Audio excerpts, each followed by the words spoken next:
आणि आता पाहूयात कृषी विषयक काही महत्त्वाच्या बातम्या। पीक पाणी पॉवर्ड बाय नेचर केअर फर्टिलायझर्सचे ग्रीन हार्वेस्ट स्पेशल दर्जेदार सेंद्रिय खत। यवतमाळमधील 3,10,000 शेतकऱ्यांनी 2,58,000 हेक्टरवरील पिकं संरक्षित केली आहेत। बिगर कर्जदार शेतकऱ्यांसाठी आज पीक विमा काढण्याचा शेवटचा दिवस होता। यावर्षी शेतकऱ्यांसाठी 1 रुपयात पीक विमा योजना बंद झाली आहे। त्याऐवजी पीकनिहाय प्रीमियम करून शेतकऱ्यांना पीक विमा काढावा लागला आहे।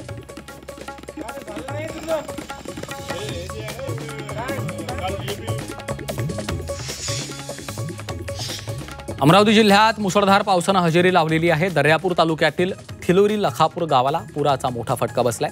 संपूर्ण थिलोरी लखापूर गाव पाण्याखाली गेलं तर शेकडो एकर शेती पाण्याखाली गेल्यानं पिकाचं मोठं नुकसान झालं। मात्र गावामध्ये प्रशासनाचा एकही अधिकारी कर्मचारी हजर नसल्यानं गावकरी संताप व्यक्त करत आहेत।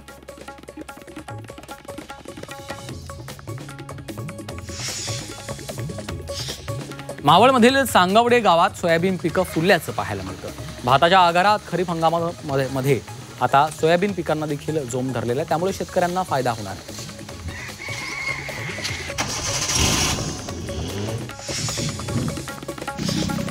कांद्याला कवडीमोल बाजारभाव मिळत असल्यानं उत्तर पुणे जिल्ह्यातील कांदा उत्पादक शेतकऱ्यांच्या डोळ्यात अश्रू आले।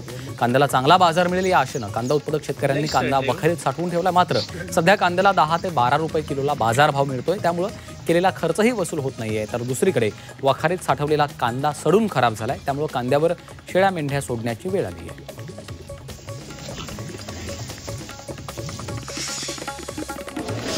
कोल्हापूर जिल्ह्यातील शेतीमध्ये विविध प्रयोग करणाऱ्या 55 शेतकऱ्यांचं विमान प्रवासाचं स्वप्न पूर्ण झालं। पालकमंत्री प्रकाश आंबेडकरांच्या प्रयत्नानं शेतकऱ्यांनी बंगळुरू आणि म्हैसूरमधील कृषी संशोधन केंद्रांना भेटी दिल्यात। या अभ्यास भेटीनंतर त्यांनी बंगळुरू ते कोल्हापूर असा विमान प्रवास घडवलाय।